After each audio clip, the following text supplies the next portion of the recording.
c'est le premier cantique que j'ai chanté en playback. Toute ma vie, on a toujours chanté avec les guitares et on a été élevés dans la simplicité. Il y avait un vieux pasteur chez nous, il nous mettait toujours sur ses genoux, puis il nous faisait chanter avec la guitare. Et un jour, j'avais ce cantique-là à cœur et je voulais le chanter.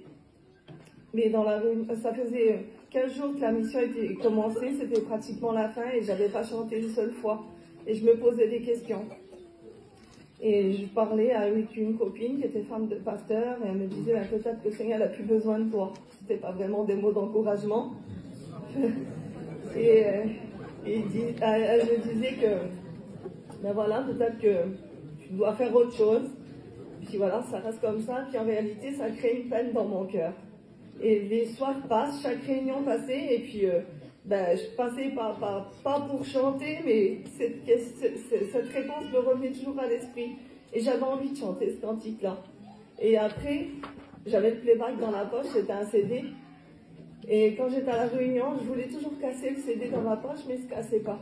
Et puis le samedi, ils avaient fait une veillée de prière. C'était une retraite du mois de septembre. Et là, il y avait tous les anciens dans la salle. Il y avait l'ancien pasteur Bicot qui est parti auprès du Seigneur. Et puis, moi, j'avais la crainte de lui. Je dis, si lui, il n'aime pas, puis jamais de ta vie, je le chante. Parce que j'avais peur des anciens. Et la réunion se passe, le premier programme, il ne m'appelle pas. Il a toujours le CD dans la poche. Et tout le monde chantait avec le pianiste. Je dis, pourquoi faire? Moi, je vais me lever pour chanter avec le playback, qui n'arrange pas plus que les autres. Et je voulais toujours casser ce playback et il ne se cassait pas. Je dis, Seigneur, après plein de questions, je me posais plein de questions. Et ça reste comme ça. Et le programme, il se fait. Et le deuxième programme, il passe. Et le pasteur, il m'appelle. Tout le monde chantait. Ben, j'ai dit, de toute façon, s'il m'appelle, je ne chante pas avec le playback, je chanterai avec le piano. Quand je monte sur l'estrade, le piano, il s'éteint. Je croyais que c'était une blague. Il me dit, t'as pas un playback, le piano, il marche plus. Et moi, je rigole. Ben, je dis, si, j'en ai un dans la poche. Je chante le cantique. Les anciens me l'ont fait chanter 5 fois, toute la nuit, jusqu'au matin. Et la dernière fois qu'ils me l'ont fait chanter, c'était au culte.